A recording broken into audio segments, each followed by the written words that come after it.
Pues el ánimo de la época obliga a evitar polarizaciones, a tener lugares donde nos podamos sentar a conversar, comunes denominadores. Decía Martí Batres, que lo entrevistamos aquí el lunes, que el diálogo con la oposición es fundamental y tener una oposición fuerte es fundamental para una democracia. Así es que este espacio los miércoles lo vamos a estar abriendo justamente para los líderes de la oposición. Damián Cepeda, me da muchísimo gusto contar con usted aquí, senador de la República. Me da mucho gusto saludarte, gracias por la invitación y un saludo a todos los que nos están viendo. También, pues hay un, digamos, recuento largo que hacer antes de entrar a los temas candentes de hoy. Te toca presidir el PAN en la elección, una elección muy complicada, donde sale derrotado tu candidato y amigo Ricardo Anaya. Y esa derrota no solamente fue perder las elecciones, sino en efecto un desvanecimiento de las oposiciones, un desguazamiento del músculo opositor. Yo te ruego que compartas con nosotros cómo has vivido este año. Es decir, cómo, y déjame comenzar ahí, ¿cómo terminó tu balance de esa campaña? ¿Cómo terminó tu balance de la candidatura de Ricardo Anaya? Con mucho gusto.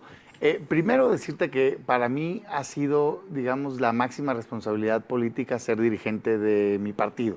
O sea, dirigente nacional del PAN en el marco de la candidatura presidencial, pues no es cosa menor. Entré yo, competimos juntos, Ricardo Anaya y un servidor, él de dirigente y yo de secretario general, y fuimos electos como planilla. Y tuvimos 3 años de dirigencia, 2 que él estuvo a cargo, 1 que yo estuve de dirigente. Y te puedo decir que de entrada esa etapa fue muy positiva y sí de resultados, digamos, de blanco y negro. Pues. O sea, el 17 fue un año de elecciones muy interesantes. 16 de triunfo total. O sea, ganamos 7 gobiernos estatales. Ese fue el primer año de nuestra dirigencia. Nunca había existido ese triunfo en el PAN, ni siquiera durante los 2 sexenios que fuimos gobierno. Y eso hoy como que se pierde un poco, pero eso nos tocó vivir el primer año de gran triunfo de avance, el PAN convertido, digamos, en la opción, ¿no? Eran los beneficiarios principales del enojo que trae la población en contra de la corrupción. Sin en duda, ese momento, arriba incluso en preferencias de las que tenía López Obrador. Y creo que alternado o, digamos, complementado con decisiones de vamos por los más competitivos, que eso fue lo que hicimos y nos aventamos por las alianzas que eran arriesgadas en ese momento de PAN, PRI, Movimiento Ciudadano en algunos casos más difícil, pero en ese momento PAN fue PRD. PAN PRD, perdón, sí, claro. Si contra el PRI. Se supone que no existe. No, de hecho contra el PRI. Sí, así es. Era en ese entonces, ¿no? Y ganamos, nos vamos al 2-17, ganamos en Nayarit, Coahuila, a nuestro juicio la ganamos, pero al final el tribunal, digamos, nos dice que no, y en el Estado de México no gobernábamos y perdimos. Fue un año, otra vez, bastante positivo porque pues, recuperamos un gobierno, ¿no?, ante el PRI. Y el 2018 un resultado muy negativo en términos electorales, muy difícil la campaña. ¿Por qué Ricardo no logra seguir con ese ascenso que traía muy evidente? Es que no se esperaban que López Obrador fuera a levantar tanto. Yo te diría varias cosas.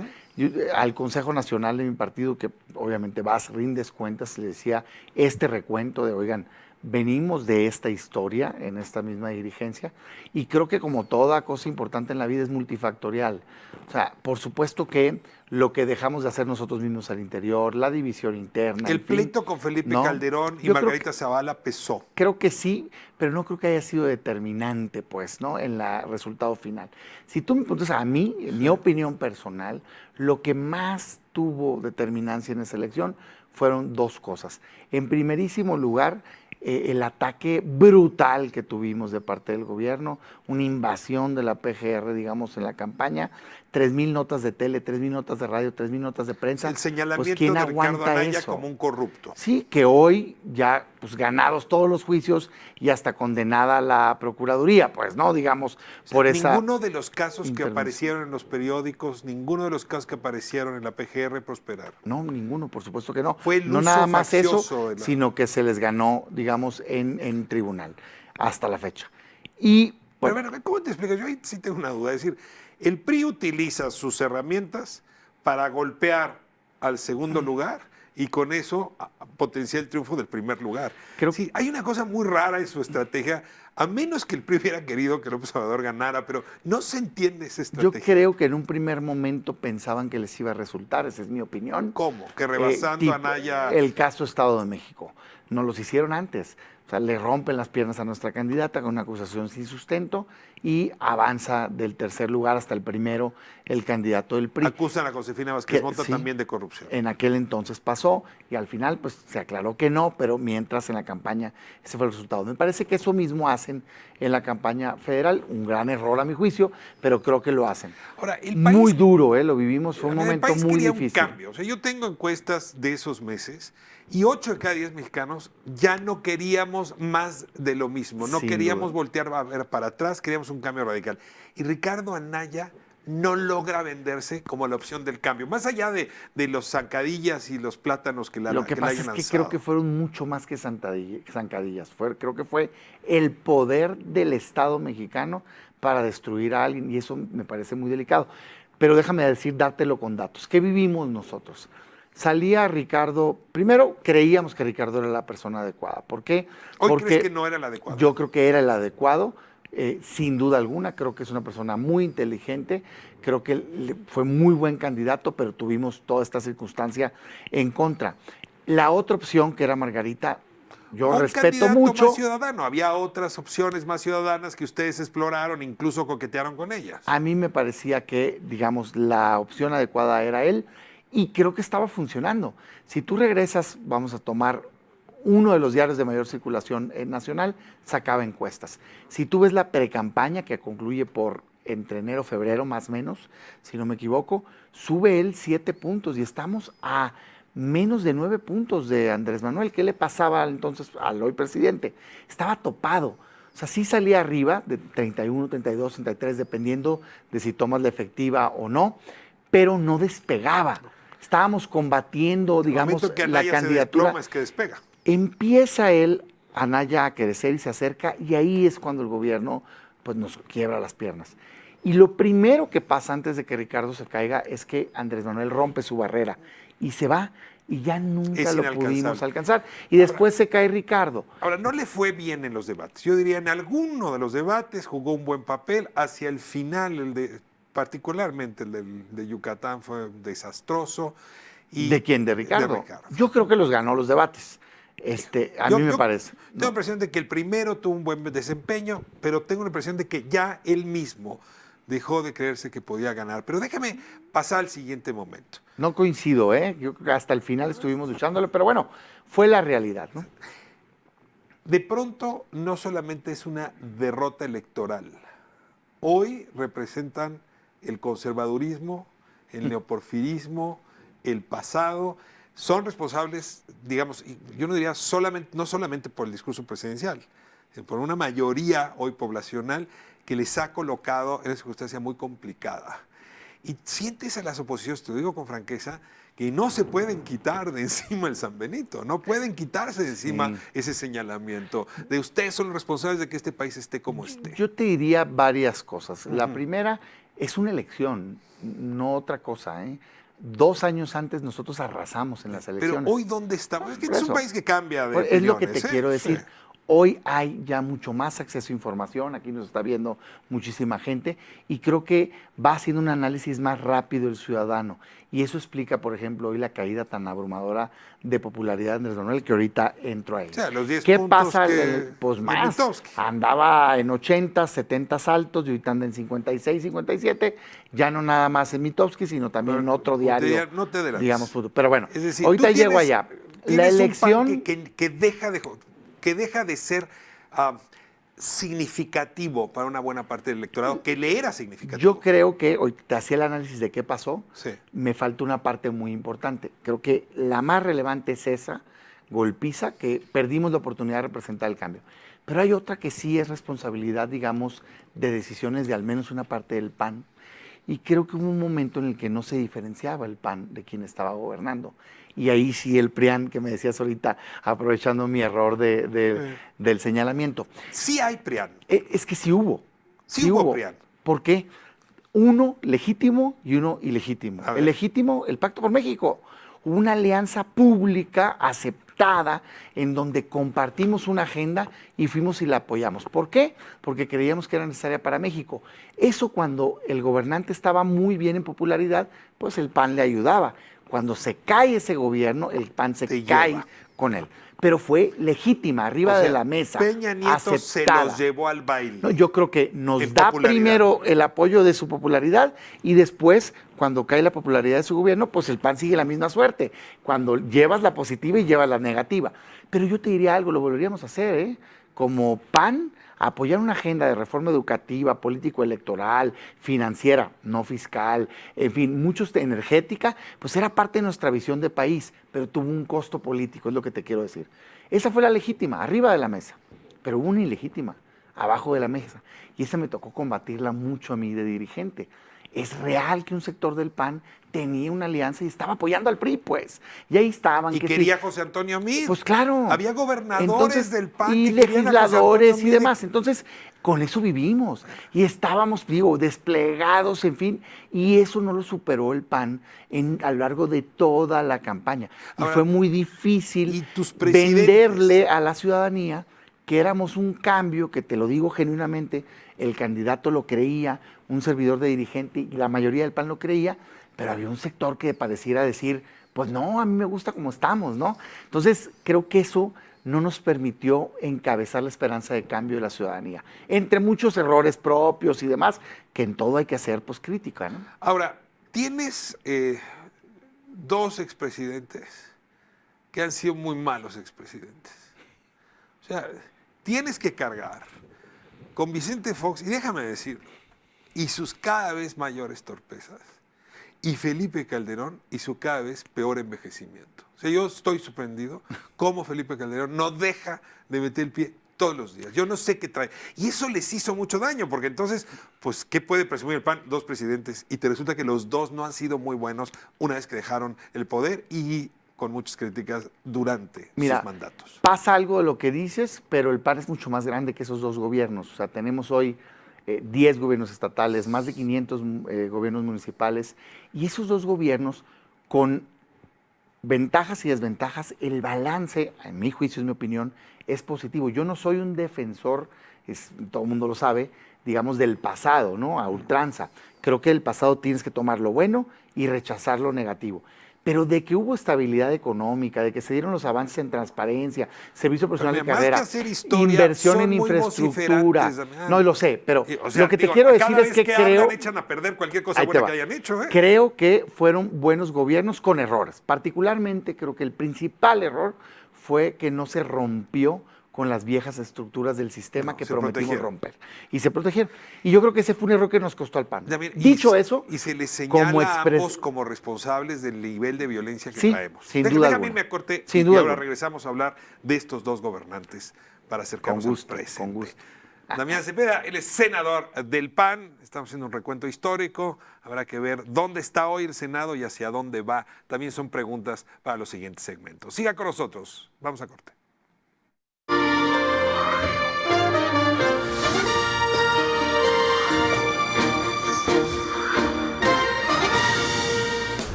Soy Carlos Gil de Opciones de Vida y estás viendo La Octava.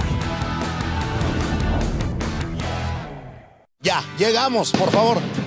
Lo cité aquí, no se desesperen, por favor. ¿Pero dónde está, gatito? Ya es bien tarde. El lugar es el indicado. Bueno, hasta pirotecnia mandé echar justamente para este gran lanzamiento. ¿Pero a qué hora lo citaste? Ya queremos ir rápidamente.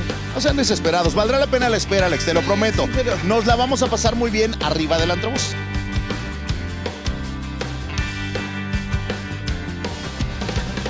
Me la pasé muy bien, la verdad pensé que iba a ser más sencillo para todos como ganar hasta que de una de estas copas ¡Pau, pau! ¡Pau para presidenta! Oigan, ya sé, ¿qué les parece si caracterizamos a alguien y la disfrazamos de una francesa perdida en México? Oye, ¿y si mejor nos ponemos a vender chicharrones? No, a mí se me antoja mejor una malteada. No, gato, deja de pensar en comida, siempre es comida. Mejor vamos a bailar el vals con una quinceañera. No, mejor vamos a tomar un café con mi amigo el luchador, ¿no? No, yo insisto mejor en la comida y nos lo llevamos a comer algo bien rico. que vamos a traer cantantes, grupos, músicos, actores, actrices, luchadores, deportistas, hasta locutores y cineastas. Vamos a traer todo por el 8.1 en la octava.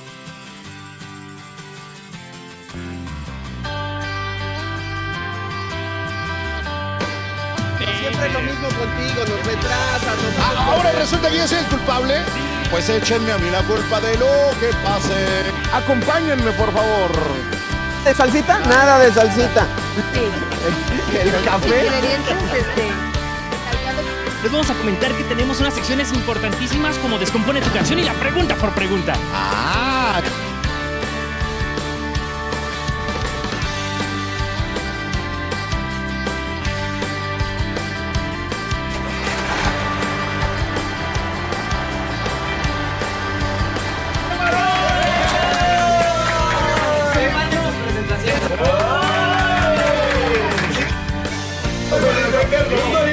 Que me ayude el gato. Ahí viene. ¡Y aquí! Ahí viene ya. Fíjate, no manches, ¿ya viste quién viene ahí? ¡Todo eso! Todo eso por la octava en el 8.1. Estos son ¡Entrevistas sobre ruedas!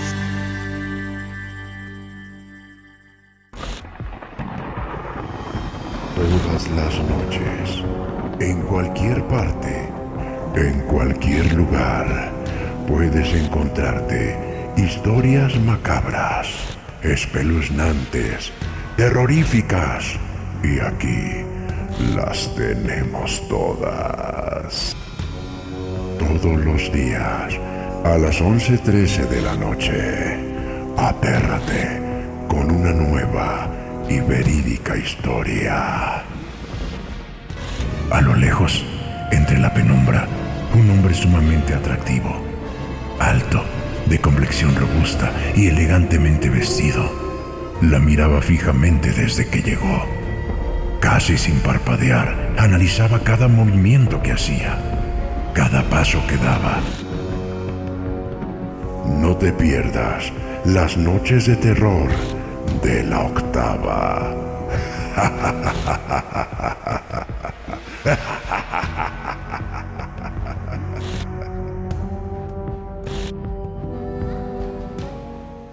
Hola, soy Manuel Guerrero de Universal FM 97.7, la estación de los clásicos. Estás en La Octava.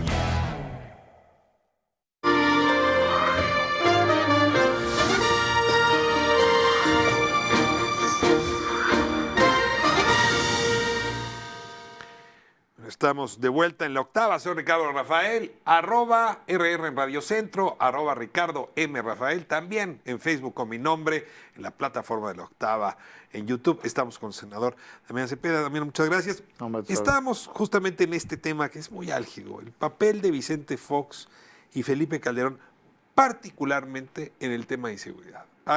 Lo reconoce así el gobierno de Felipe Calderón, hay una gestación de células muy violentas por desatención del gobierno de Fox, y luego una política de combate a la criminalidad que nos llevó a números y experiencias indeseables. Hoy son vistos por una parte de la población como responsables de esta inestabilidad, de esta inseguridad que todavía hoy no encuentra una curva de descenso. ¿Cómo vive el PAN con esa parte de su historia? Te doy mi opinión. Primero, creo que el problema se genera antes, digamos, en un como acuerdo de entendimiento con el crimen, pues, ¿no? No sé, no tengo evidencia de que sea formal o no, pero pareciera que había ahí algún tipo de pacto de no agresión. Llega Fox, de hecho los indicadores bajan. El acuerdo de no agresión con Fox se mantiene. Digamos, Fox creo que controla el tema de seguridad, y el problema real es con Calderón, que él obviamente lo que dice es, pues tengo una situación insostenible, que creo que era real. Está el crimen en control, incrustado en el gobierno, a nivel local y demás, y entra y combate. Yo hasta ahí estoy de acuerdo. Lo que no estoy de acuerdo es que me parece que lo hizo sin una estrategia clara de cuánto tiempo, cómo entras, cómo sales, cómo bajas la violencia. Creo que la decisión de combatir al crimen fue correcta. Me parece que no tuvo una estrategia clara de desarticulación de bandas, de desarticulación financiera, que creo que es lo que se tenía que hacer. Y el gobierno se volvió monotemático. O sea, tú veías una entrevista del presidente en aquel entonces y empezabas con salud y terminaba en seguridad. Y era el único tema del cual se hablaba. Y creo que sí hay una imagen de que en ese sexenio es cuando empieza el problema de inseguridad. Me parece que no es así, pero sí se recrudece. Ahora, él termina eso, yo te puedo hablar del sexenio de Calderón sin que seamos, digamos, muy cercanos ni necesariamente cercanos, afines, ¿verdad? No, a ver, sacó la bayoneta contra ustedes, Bueno, no creo que puedan ser cercanos. Hemos tenido opiniones distintas de ida y de vuelta, pero le tengo respeto, pues, como presidente. Creo que bien su inversión en infraestructura, bien el tema de salud, bien muchos aspectos. Sí me parece que en seguridad no tuvo la estrategia correcta. Yo no estoy de acuerdo en eso. Ahora, ambos presidentes, Fox y Calderón, se convirtieron en grandes enemigos del actual presidente López Obrador. Tú hablabas de tener todo el aparato encima. López Obrador tuvo todo el aparato encima. Y me parece que fue un error. No creo que... No hubo una lealtad democrática con ese opositor. Mira, creo... Y déjame terminar. Y hoy, pues eso le da legitimidad al presidente López Obrador para traerlos de bajada todo el tiempo. Es decir, para quitarles el poco prestigio que les queda. A ver, no lo comparto. Yo sí creo que él ha tenido mucha persistencia a lo largo del tiempo. Parte de que la gente depositara en López Obrador su confianza, porque ese fue el logro, ¿eh? La gente cansada, rechazando un gobierno, de alguna manera diciéndole al PRI y al PAN, ya gobernaste y no estoy contento. ¿Su alianza que ha tenido más buena? Quiero un cambio. Y el cambio lo representa este señor que tiene pues 3 sexenios luchando por ser presidente de la República. Creo que con una disciplina de, digamos, honestidad personal, que yo sí creo que sea honesto personalmente. Y de admiración política, dirías tú. Y de trabajo muy de campo, abajo, recorriendo el país. Yo creo que eso lo hizo muy bien. ¿Qué lo hizo? Ser quien captara esa intención de cambio de la gente cuando el PAN dejó de ser alternativa al estar tan atacado nuestro candidato. Pero lo que te quiero decir es, a ver, los expresidentes, mi respeto, sí creo, pues estos bandazos yo no los comparto, ¿no? Esta idea de Fox de apoyar al PRI y que no sé qué. Y de Calderón, la pues etiqueta creo que más dura es cuando dice, ustedes están moralmente derrotados. Yo voy a utilizar una metáfora distinta. Pues ni tanto, ¿no? Pero yo voy a utilizar una metáfora distinta. A veces se habla de los techos de cristal, dicen las mujeres tienen un techo de cristal que nos deja crecer, pero en esa misma teoría feminista se habla del suelo pegajoso, que es cuando alguien no es capaz de zafarse de sí mismo, digamos, de quitarse de ese lugar que le impide crecer. Yo tengo hoy la sensación de que las oposiciones tienen un problema más de suelo pegajoso que de techo de cristal. Están atrapadas en sus propios enredos. El PAN particularmente no ha logrado recuperar identidad cuando tiene todos estos frentes. Y ahí es donde sí creo que están moralmente derrotados. Fíjate que no lo comparto. Me parece que se ha sobredimensionado un momento en la historia electoral del país. Fue una elección donde tuvo una abrumadora mayoría Andrés Manuel López Obrador, no la minimizo, y fue un muy mal resultado para el PAN. Pero apenas el año anterior fue bueno y 2 años anteriores fue el mejor año electoral. ¿Qué te quiero decir? Esto es cambiante. ¿Qué tiene que hacer el PAN? Entender, aquilatar bien, estuvo duro el golpe, definir muy bien sus posturas. ¿Qué representa el PAN? Es lo que le tienes que decir a la ciudadanía. ¿Qué representa el PAN Somos hoy? un partido que cree en valores. A ver, ¿es un partido conservador? Que de alguna manera sí. O sea, tú puedes decir orgullosamente, como estuvieras en Inglaterra, dirías, yo soy el partido conservador. A ver, no en términos de como lo plantea Andrés Manuel con una connotación negativa, pero sí por conservador entiendes personas de familia, si por conservador entiendes personas que defienden los valores, si por conservador entiendes personas que ven en el desarrollo económico la solución a la pobreza, si por conservador entiendes a personas que queremos en este PAN, digamos, recuperar la paz vía un cuerpo civil, yo te diría, pues entonces sí, apúntenme ahí. Si lo quieres entender como algo negativo, como lo plantea López Obrador, sí, como los que fueron a buscar a Maximiliano. De hecho, es más conservador en muchos asuntos él mismo que la mayoría de los panistas. Déjame decirte con franqueza, el PAN tiene desde hace muchos años gente muy liberal y gente muy conservadora que no se caen bien. Somos un partido plural. O sea, a ver, México en sí mismo es un mosaico plural de ideas, pues, de gente que piensa distinto. No todo el mundo pensamos igual y en esa pluralidad tenemos que encontrar los puntos en común, primero dentro del PAN y luego como país.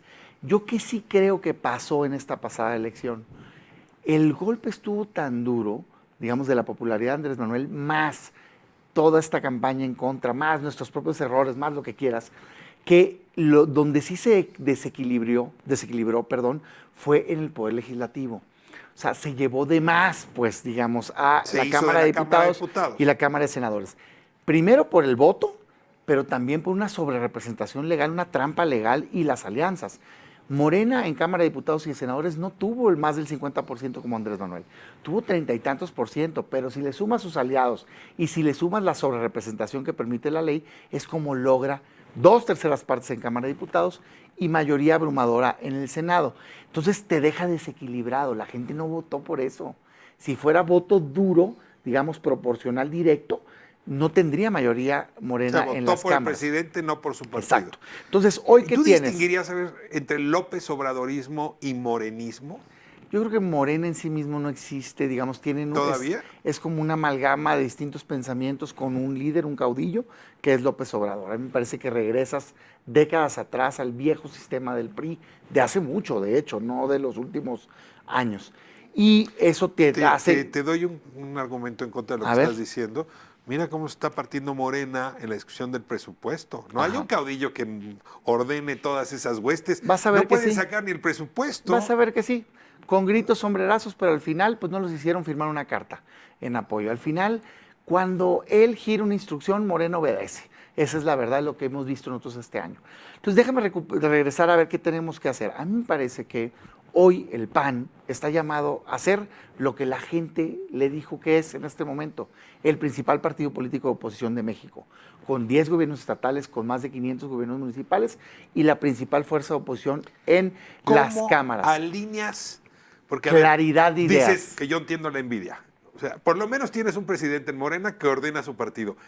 Pero el PAN no trae un liderazgo o un conjunto de liderazgos que ordena su partido. Sí se nota el divorcio, las fracturas. Yo creo... Tú mismo no estás dirigiendo la bancada del PAN en el Senado. Digo, si quieres platicamos de eso. Con gusto. Marco Cortés no representa a todo el partido. Los gobernadores no se han puesto de acuerdo. ¿Qué está pasando con la mezquindad interna? Y, por cierto, el filopriismo de algunos gobernadores. Yo te diría algo. Es normal que después de un resultado tan duro, digamos, quedó como pasmada, ¿no? Toda la oposición, creo yo. Se reacomodaron las fuerzas en el país y apenas va un año de gobierno de Andrés Manuel. Es decir, creo yo que estamos dentro del margen normal de que un partido pueda aquilatar el golpe y transformarse para tener una visión clara. Yo creo que hacia allá vamos. Tengo diferencias de visiones, sin duda, pero ahorita lo que sí nos une es la amenaza está bien fuerte y queremos un mejor país y esto no es lo que queremos de país. Y esto nos tiene que ganar. Tu base fundamental son tus gobernadores.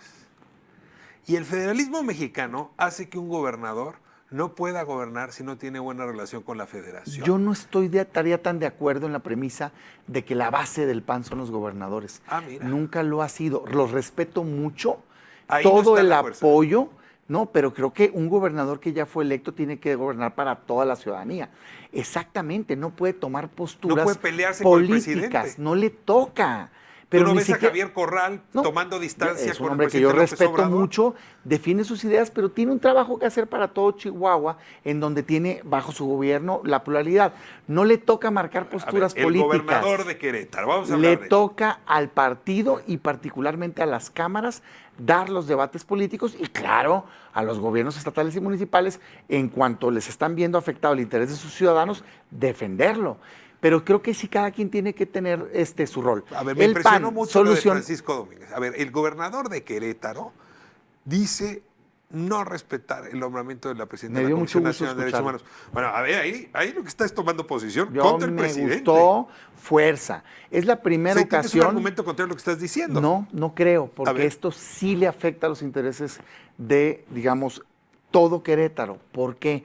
Porque Rosario Piedra Ibarra no fue nombrada titular de la Comisión Nacional de Derechos Humanos, no logró las 2/3 partes. Claramente es una imposición partidista, militante, cargo directivo. Bueno, tú mismo escribiste un artículo muy interesante al respecto, donde hay un claro incumplimiento del requisito. Y no nada más eso, sino que le mintió al Senado. Entonces parecería que pelearon por una posición para hacer uso político partidista de la misma. Entonces, ¿qué legitimidad va a tener una recomendación que le haga a un gobierno estatal o municipal? Ninguna. Bien por los gobernadores que dicen, tú no eres legítima. Ayúdame en una nuez a responder 3 preguntas que te voy a hacer en materia. A ver. ¿Por qué ustedes, senadores de oposición, no revisaron que Rosario Piedra era parte del Consejo Nacional de Morena? Segunda pregunta en la misma dirección. ¿Por qué pusieron otras propuestas que no iban a transitar? Ustedes sabían que Jesús Orozco no transitaría nunca. De acuerdo. Y Peinberth no era una opción tampoco Morena. ¿Y por qué metieron esas dos candidaturas? Casi da la impresión de que esos dos errores son en realidad los que le permiten a Rosario Piedra estar sentada donde está. Déjame, lo que le permite a Rosario Piedra estar sentada donde está es un fraude que hicieron, que se robaron 2 votos en el Senado. Punto. No es cierto que ustedes se los Por escondieron. supuesto que no. Ahí está el conteo, no cuentan uno y sacan otro y lo ponen allá. Se robaron 2 votos. No es titular de la Comisión Nacional, al menos no legalmente nombrada, y pues de ahí el problema que trae. ¿Pero por qué la no Comisión revisaron Nacional el de Derechos currículum? Humanos, termino esta idea nada más, su única fortaleza es la moral. Las recomendaciones no tienen validez legal y si no tiene calidad moral ahorita la institución por el nombramiento tan desacreditado, no sirve ahorita la Comisión Nacional. La chamba de la oposición es revisar las currículas. ¿Por ¿Se qué revisó? no las hicieron? ¿Y por qué no ¿Le vieron mintió al Senado? No, pero a ver, ibas al INE y veías que era consejera nacional, pues Bueno, no era una tarea tan difícil. Entregan un documento, primero se registran 57 personas, te entregan un documento donde dice, protesto bajo decir verdad que no tengo un cargo directivo, pues nunca vas a imaginar. Porque ella dice que el Consejo Nacional no es un cargo directivo. Pero como tú bien lo sabes, el Estatuto de Morena dice que sí lo es. Entonces no es una salida. Y le preguntan en la sesión, yo en esa sesión no estaba atendiendo el tema de magistrados electorales de la Comisión de Justicia, pero le preguntan la senadora Kenia, Emilio y demás, ¿tienes un impedimento que te haga no tener independencia? No, dice, ninguno. Entonces, mienten, omite el sí cargo. la pactaron ustedes. El PAN pactó esa terna. Pero déjame irme a corte. Vamos a corte y regresamos para darte Ve mi tiempo. intervención en contra. Yo desde ahí señalo a Rosario. Vamos a corte y regresamos. Estamos hablando de este episodio complicado del Senado, el nombramiento de la presidenta de la Comisión Nacional de Derechos Humanos, y hay que hablar del futuro del Senado después de este episodio.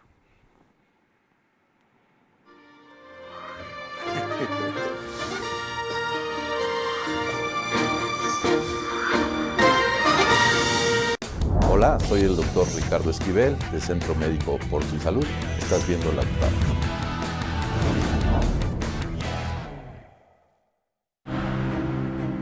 Escucha su mirada.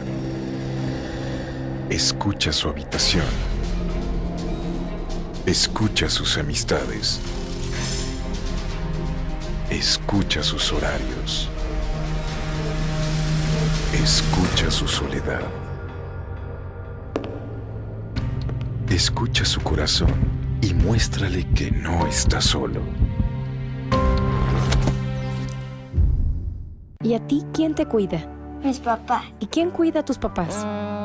No sé. Esta pregunta no debería ser tan difícil. Es obligación del gobierno cuidar la seguridad de las familias y las comunidades. La Guardia Nacional se creó para cuidar a todos los mexicanos. Somos una institución nueva y queremos ganarnos tu confianza. Somos los guardianes de nuestra comunidad. Mi lucha es por la paz. ¿Y tú? ¿Por qué luchas? Guardia Nacional. Secretaría de Seguridad y Protección Ciudadana. Gobierno de México. Una cosa es que no te caiga bien. Y otra cosa es caerle encima. Una cosa es aceptarles mucho. Y otra cosa es aceptarles todo. Una cosa es no querer despertarte. Y otra cosa es no poder levantarte. ¿Y tú qué eliges? La decisión es tuya. Escuchemos primero. Juntos por la paz.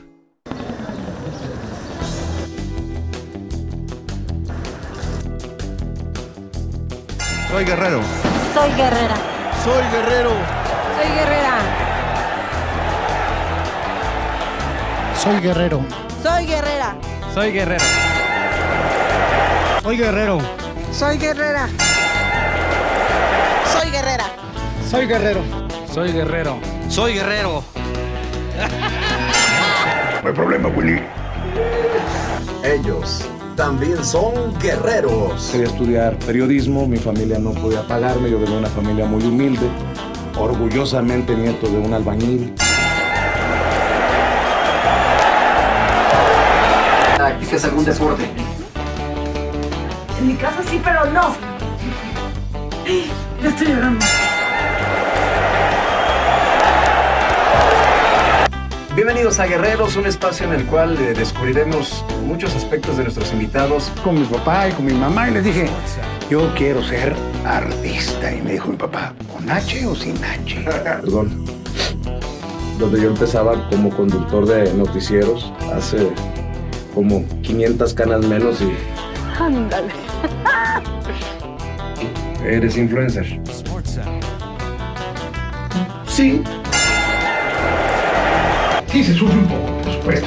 Hay vacas flacas y vacas gordas. Gracias a que mi papá me llevó tanto al teatro, es que yo me convertí en artista. Ustedes ya saben de quién se trata y si no, lo averiguaremos en sí. Doblaremos la apuesta.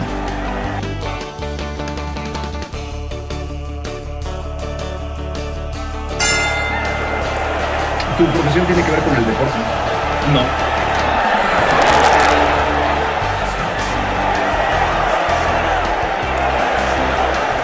Esta silla es solo para guerreros. Ya les di otra pista. Yo soy orgullosamente mexicano.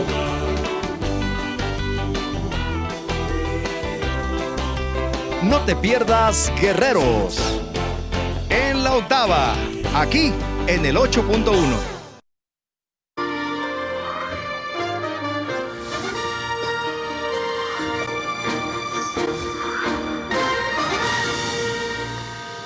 Bueno, seguimos en esta conversación acalorada. Aquí tengo ya la cantidad enorme de comentarios que están llegando. A ver, y varios de ellos tienen que ver con este episodio. Hay gente que dice, a ver, Rosario Piedra tiene toda la legitimidad. Y ustedes dicen, no tiene toda la legalidad. Y sin embargo, ustedes pactaron una terna. Se equivocaron en esa negociación. Fíjate Quizá una terna distinta hubiera dado un resultado distinto. Yo te la platico tal cual. Hubo voces, ahí está mi grabación, que desde comisiones dijimos, no cumple el perfil por la liga partidista. Pero para que avance la terna de comisiones al Pleno, necesitas mayoría. Y la mayoría solo la construyes con Morena en el acuerdo. Y ellos ponían de condicionamiento para que avanzara la posibilidad de una terna, que a fuerzas fuera Rosario. Desde ahí les dijimos, nunca vamos a votar por ella, pero avanza en efecto la terna. ¿A ti te gustaba Peinbert? Alfredo lo tuvimos aquí, Arturo, Peinbert, ¿o te gustaba el caso de Jesús Orozco? De los que yo creía que podían generar 2/3 partes y que me parecía un perfil aceptable, en ese momento era Peinbert. Orozco me parecía un perfil también muy aceptable, pero sí me parecía que era difícil de lograr las 2/3 partes. ¿El porque PRI había a quién puso? No, fue más bien, digamos, la oposición. Pero ellos pusieron a Piedra, ustedes pusieron ¿a quién? ¿A Peinbert y a Orozco? Digamos que se pensó de la oposición que con Peinbert u Orozco podíamos lograr el consenso una vez que Morena se diera cuenta que no iba a pasar Rosario Piedra. Creo que había otros perfiles, Chamberlain muy bueno. A mí me sorprende que no haya quedado. Muy bueno, yo hubiera querido que estuviera ahí. En efecto, visto en retrospectiva, quizá el perfil de Orozco, que a muchos nos parece muy adecuado, estaba muy cantado que no le iba a apoyar Morena. Tú y yo somos abogados. Por eso. Es muy abogado. Y es cierto que ya estamos tan gordos de tener tanto abogado en la comisión. No han hecho buen papel. A ver, a mí sí me parece que tiene una trayectoria muy aceptable, sí, pero sí creo que Morena nunca lo iba a aceptar. Calificó la elección de 2006. Por eso. Era una trampa. Les pusieron una trampa. No. Yo creo que hubo de una parte de la oposición un reconocimiento a la trayectoria. Era un perfil que gustaba a la oposición, te lo tengo que decir, pero que no lograba el consenso con Morena, pero se trató de empujar. Y Peinbert parecería estar en el medio, pues que nos gustaba a todos. Era el que podía acabar saliendo. ¿Qué pasa? Y tenía respeto por parte de Morena. Sí, tenía apoyo incluso entre gente de Morena. Igual Chamberlain. Y otros, había Rosy Laura, en fin, estaban varios que creo que pudieron haber hecho un buen trabajo. ¿Qué pasa? Que Morena pues le llega la instrucción, esto al menos lo que se dice en el Senado, y se entercan y una y otra vez hasta que hacen fraude, pues. Les llega la instrucción. Sí, totalmente. De Palacio, pues, era la candidata del presidente, lo dijo abiertamente el presidente. Y cuando les llega instrucción, obedecen. Entonces, intentan una vez, testan otra vez, y en la tercera hacen fraude. ¡Fraude! O sea, fraude. Se presenta 3 veces, tenía que haber 78 votos, nada más hubo 76. 76. Hubo 118 senadores presentes ese día de la elección. Con eso 2/3 partes es más de 78. Pero a ver, después de eso, Después Ricardo 76 Monreal salen los dos. concede y dice, la vamos a reponer. Nomás Mandó esto una sí es bien carta. importante. O sea, no recuerdo yo que haya existido un fraude en el Senado. Y eso fue lo que pasó. Y eso acabó con la confianza Contaron en el Senado. mal los votos. No, que contaron mal. Se clavaron 2 votos. Pero bueno. Luego, dice Monreal acordado, sale acuerdo. Ante los señalamientos, ellos nunca aceptan el fraude. Dicen, era una hoja en blanco, que de todas maneras es voto nulo. Al principio incluso los números que da Monreal son números equívocos, lo cual me da a entender que pudo haber sido un error. Perdón que te lo diga así, pues está el pero video. Es que él mismo da los datos Dicen que lo correctos. que se ve no se juzga. Pero da los datos correctos, dice 116 y dice, necesitamos... La Constitución dice 2/3 partes de los presentes, ni siquiera son de los 116, son de los 118 que estaban presentes en ese momento. Pero vamos a suponer, comprobamos que pasaron 116 senadores, ya se acabó el debate. No, es que un hoja en blanco, mentira. El sobre que decían se ve cómo sacó un voto. Lo que se dice es que Marco Cortés les habló a ustedes para que eso reventaran es falso, esa votación. Falso totalmente. Incluso y ahí hay un es donde WhatsApp creo, donde dicen... falso también, es donde creo que cruzaron unas líneas de veras perversas. Nunca existió esa conversación en el chat de los senadores, eso es mentira. Es fake news. Completamente, manipularon un chat donde la compañera que fue secretaria dice, yo no me hago responsable de los 114 votos porque yo solo conté un pedazo. Al revés, y sale el coordinador y dice, ella aceptó aquí. Mentira. 2, agarra una conversación, al parecer, porque ya lo denunciaron, privada entre Curi, el coordinador, y Marco, no del chat de senadores. Y él dice, esto dijeron en el chat de senadores y me lo pasó un senador. Eso es mentira, yo estoy en ese chat, no es cierto. Por eso ellos dos dicen, oye, pues ¿cómo le hiciste si nomás era entre nosotros dos? Espionaje. Yo no sé qué platicaron ellos, pero no es cierto que eso haya platicado. Pasemos a Ricardo Monreal. Ricardo Monreal dice, a ver, reconozco que la comisión requiere toda la legitimidad. Se repone, creo que había sido una decisión adecuada, después de jueves, viernes, sábado, domingo y lunes, de estarse negando. Creo que se dieron cuenta del tamaño del problema y dijeron, va. ¿Qué pasa? Que en el trayecto de la sesión se empieza a dar cuenta que no traía los votos. Nosotros acordamos al interior del PAN, a ver, aquí nada de que voto oculto, enseñamos el voto, porque si quieres votar, si crees que es correcto que una persona que tiene militancia partidista, que no tiene independencia, esté en la comisión, cuando menos tiene el valor de decírselo a la gente. ¿Tú crees que no les iban a alcanzar los votos? Sí, claro, empezamos a acordar que se enseñara el voto. Que fuera en pizarra, empieza anunciado. todo el tema de que no traen los votos y se raja. O sea, un acuerdo ya preestablecido y dice, yo lo propuse, pero mi bancada no quiso, por favor. Quien quiera creer eso, por Dios. Vamos al último tema. Y al rajarse, a mi juicio, matan la independencia de la comisión y le echan a perder, porque hoy, ¿quién le va a hacer caso a la Comisión Nacional de Derechos Humanos? Nadie. Pues, y además, creo que la vamos a tumbar jurídicamente. Vamos al último tema. El último tema tiene que ver con un conjunto de episodios que no auguran nada bueno en el Senado. Y creo que hoy el Senado es el lugar de la pluralidad. Sí, digamos. ¿por qué? Y lograron sacar acuerdos ustedes bien importantes juntos, oposición y gobierno, con la Guardia Nacional, Sí, por ejemplo. claro. A ver, para mí ese fue el ejemplo Sin de duda. que se podía gobernar, un poco como dice el presidente ahora en su libro, ¿no? Con todas y todos, jóvenes, viejos, hombres, mujeres, potentados, desempleados, todos. Pero inmediatamente después pasa a polarizar, ¿no? Entre ricos y pobres. Y fifís, tenemos ahora un episodio que no construye república, no construye país. Yo me pregunto, ¿cómo reconstruir esa No, relación? nada Porque más falta no mucha construye. legislación por pasar. Rompió la confianza. Imagínate cómo vas a confiar si estamos convencidos que hubo fraude. Una cosa es un debate, perder una votación, y otra cosa es que te roben 2 votos. O sea, sí se rompió completamente la confianza. Y luego, el acuerdo político para resolver el problema, fallas al acuerdo, ¿no? Ahorita no hay confianza, te lo digo. Pero, pues nos guste o no nos guste, somos senadores todos y cada tema lo tienes que analizar. Por sus propios méritos. Sí, Cabe sin duda, hacerlo pero por sus con propios- desconfianza a Morena. Pero sí, A claro, Morena, a Monreal, al presidente. todos juntos. Pero, déjame decirte algo. Por ellos no les tienen mucha confianza. La confianza ya estaba rota. No en este grado. Creo que había respeto entre, digamos, pares. Creo que había También, respeto a la ¿cuándo se han diversidad. reunido ustedes con el presidente? No, con el presidente ¿Cuándo se ha no. reunido Marco Cortés con el Con presidente? Morena, me refiero, en el Senado. ¿No es muy raro? A ver, en Morena, no, sin duda. A ver, muy raro, ¿no? Sin La duda. confianza en No, una a ver, democracia hay te un sientas con los gobierno que no opositores. está escuchando a No, que la desconfía visión de distinta. ustedes. Son parte del pasado. Y nosotros también de él. En el Senado, en concreto, se había dado un ambiente distinto. ¿Por qué? Por una sencilla razón, no por lindos, porque no tienen 2/3 partes.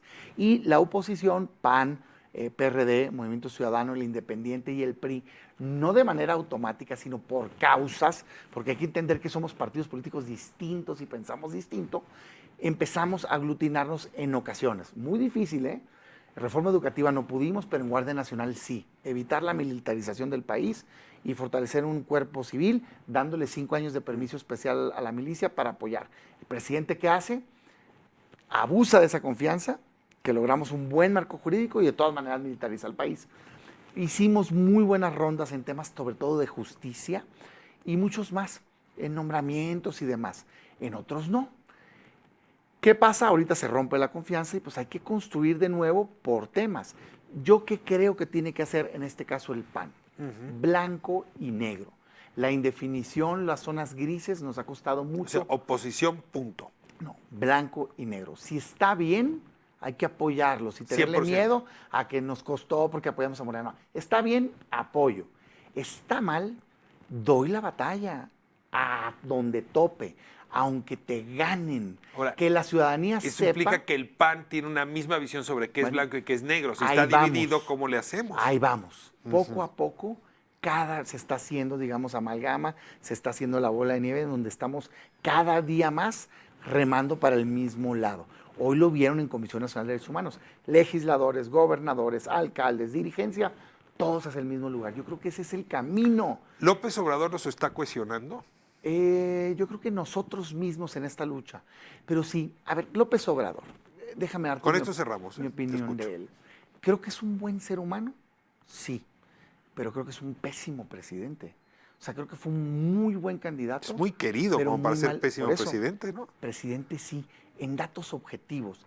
Él creo que tiene grandes atributos, muy bueno para comunicar. Te repito que creo que es gente honesta. Es un buen líder. No, creo que es un buen líder, creo que es chambeador. Y esos no son atributos presidenciales. Positivo. Creo que no se deja ayudar en gobierno. Y él solo no va a cambiar el país, por más que él crea que sí. Pero no le da para administrar todo. En economía está estancada la economía. Qué bueno el dato positivo, inversión extranjera directa, nada más que hay 4 factores de la economía. Consumo, inversión, gasto público y las exportaciones. Y el resto no hace un buen balance. En inseguridad estamos peor que nunca. Nunca más violencia, nunca más homicidios, más extorsión, más secuestros. En democracia, Bonilla, todo lo que está pasando con Comisión Nacional de Derechos Humanos, el INE, claramente no son democráticos. Y así me puedo ir. Tenemos que mantener esta conversación. Yo lo inauguro. Miércoles. Mi saldo al primer año, muy mal gobierno. Ojalá reconozca y cambie rumbo. Si lo hace, va a contar con nosotros. Porque queremos que le vaya bien al país. La mano tendida. Le Sí, tiendes claro. la mano. Y si no, con fuerza vamos a defender lo que queremos que sea correcto. Damián Cepeda, senador de la República, Muchas gracias. panista. Muchísimas gracias por interesantísimo, estar hoy con nosotros. padrísimo. Muchísimas gracias por la conversación. Nos vamos a corte en un momento. Estamos de vuelta. Vamos a hablar con Natalia Saltalamaquia sobre el papel de la Organización de Estados Americanos.